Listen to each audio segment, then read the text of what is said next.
Let's dive right into this explainer. Today, we're unpacking the absolutely wild, multifaceted journey of Ed Lattimore.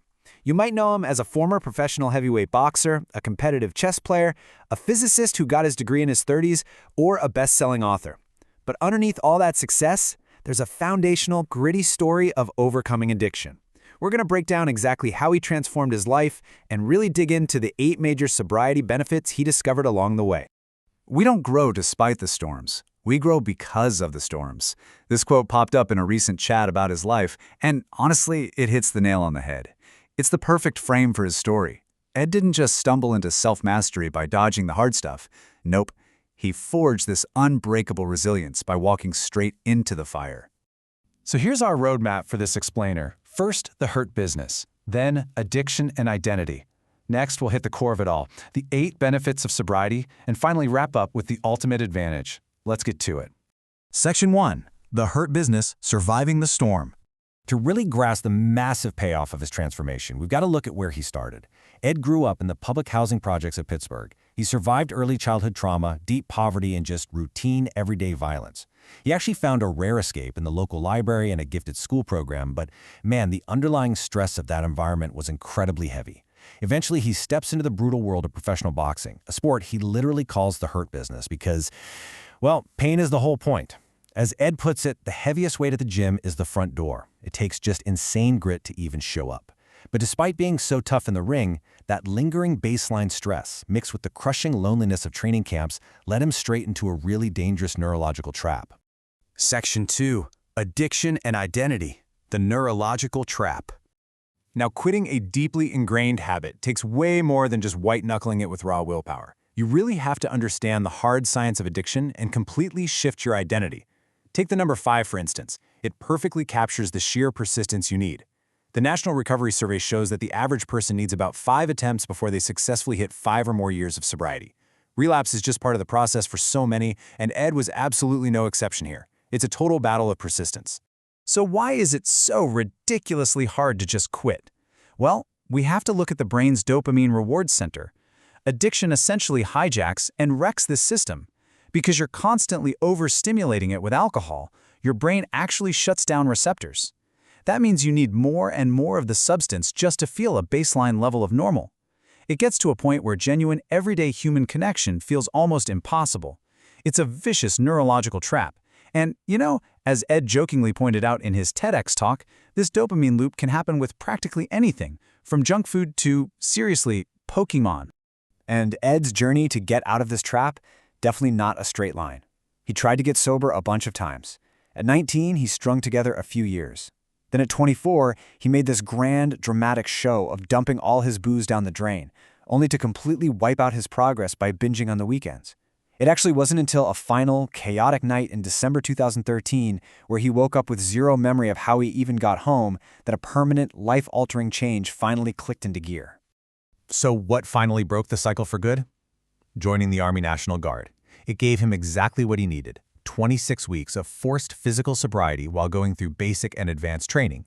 But the real game changer was that it completely pulled him out of his old environment. For the first time, he was forced to learn new skills and forge new relationships without alcohol lingering in the background.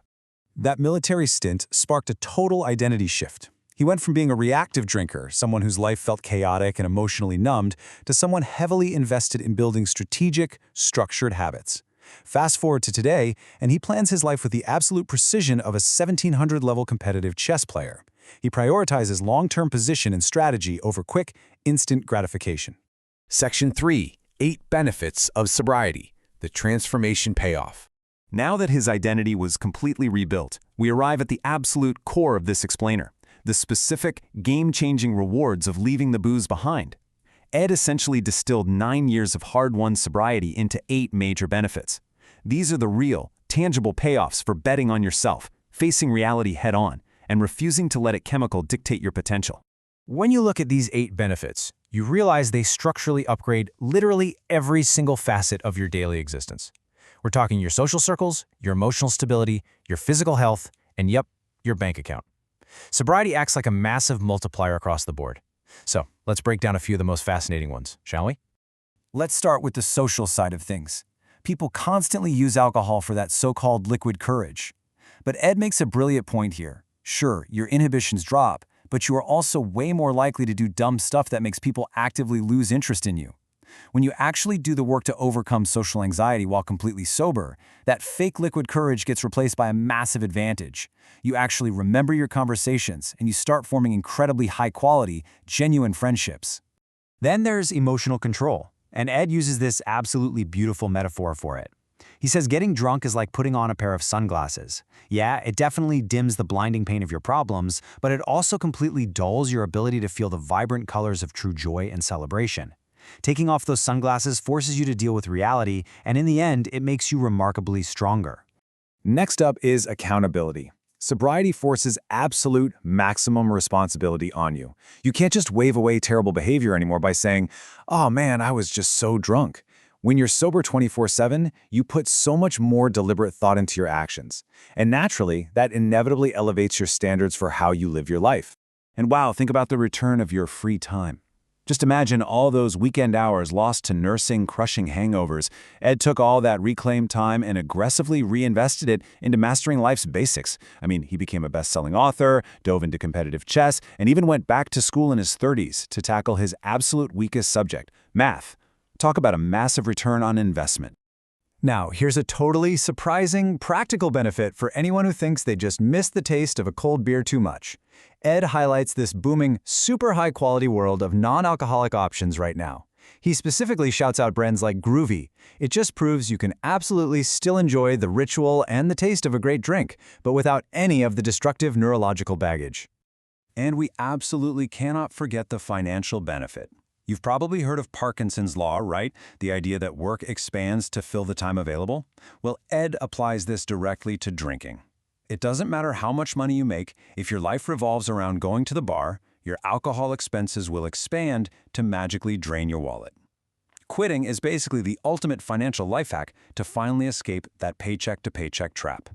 Section 4. The ultimate advantage. No penalty. So how do all these isolated benefits actually compound? Well, the overarching eighth benefit is simply that every single aspect of your physical and mental life gets better. You wake up refreshed because your sleep improves dramatically. You get a stronger immune system, way sharper mental focus, and you end up with this almost unfair competitive advantage in a world where, let's be honest, so many people are just willingly numbing themselves.